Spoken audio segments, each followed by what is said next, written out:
are, life will live you. If I don't know who I am, then I will always look back instead of looking forward. The purpose of my speech is to enlighten you as to who I am through my life's experiences. My family is the most important thing to me, and my conversations will give you insight to who I am in other people's eyes, while my struggles in life will never take me down because I'm a butterfly warrior. Today I will tell you what I chose to do with my life, from my family, my who am I conversations, to cancer.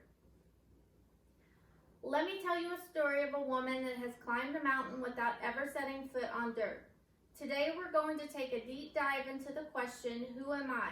I am Kellye Kypuros. First, let me tell you about my family. I have many loving people in my life that create a unique support system.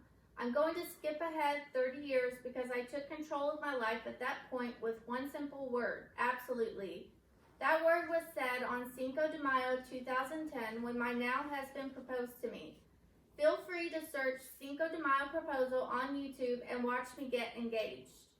When I got engaged, that's where I felt like my life started. I started making my own decisions. I chose this man because he wanted to know what made me happy, and he made it his mission to do just that. I got married on July 5th, 2010 to the love of my life. My husband has been in my life since high school. Although we were not high school sweethearts, we were friends. In marrying my husband, I became a stepmother. I went from having no children to having a 20-year-old daughter. To me, she is my daughter, as I have grown to love her as my own. She became not only my daughter, but someone I can count on, someone I can call, and someone I can trust. My husband and I tried to have children, but that wasn't in the cards for us, as I have something called antiphospholipid antibody syndrome. This syndrome causes blood clots when I get pregnant and essentially terminates the pregnancies. This was a dark time in my life, but it turned out to be the best outcome for our lives and how we live. My daughter grew up, got married, had 2 children, and I became a grandmother. I am Kiki. When we chose not to have kids, I found out my daughter was pregnant with my first grandchild. We welcomed Lucian into the world. I found this experience to be magical as well as scary. I now have something in this world that I love so much, but I have no control over. Having grandkids at this age is so rewarding because we can put all our energy, love, and time into watching them grow into little people.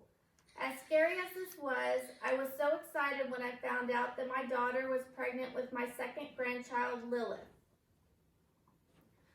Second, let me tell you about my Who Am I interviews. I interviewed my friends and family and asked the question, who am I in your point of view? I found this to be very insightful. On top of how I see myself, I wanted to see what my friends and family thought of me. So I asked the question, who am I from your point of view? I got plenty of positive feedback from my conversations. For example, loving, kind-hearted, creative, real, non-judgmental, my intentions are always good, I put others first, and friend of the friendless. I enjoyed the feedback I received, and I believe these things to be about myself to be true because if I had to describe myself, I would have used the same words. I really pushed for both positive and negative qualities I might have. I got some interesting critical feedback. I believe these things to be true about myself as well.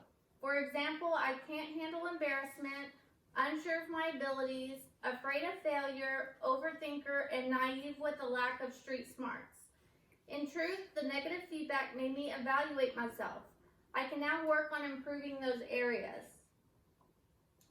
Third, let me tell you about my fight with cancer. In 2014, I was diagnosed with intestinal cancer. Having my small intestine, part of my large intestine, and part of my colon surgically removed left me to deal with difficult digestion and survivor's remorse. I had months of recovery and dealt with the aftermath. I dealt with survivor's remorse for a good year after surgery. I felt like it was unfair of me to be cured with just surgery when others must go through chemo and radiation. Life after cancer is a cocktail of many medications, but I can live with that. When I was diagnosed, I had to decide if I was going to fight. I I decided to fight and became the Butterfly Warrior. My husband gave me this nickname while I was laying in the hospital bed and when my pain was at its worst. He said, even though you are delicate, you are a warrior. You are a butterfly warrior. I've had perfect times in my life and I've had struggles. I've had great moments with my relationships. I have interviewed the people I love in order to get a clearer picture of who I really am. I've had struggles in my life with cancer, but I'm a butterfly warrior until the end. Regarding the hurdles in my life, some might look at them and think they are obstacles, but I look at them as mountains. When I look back and see my mountain, the scenery is beautiful. Thank you.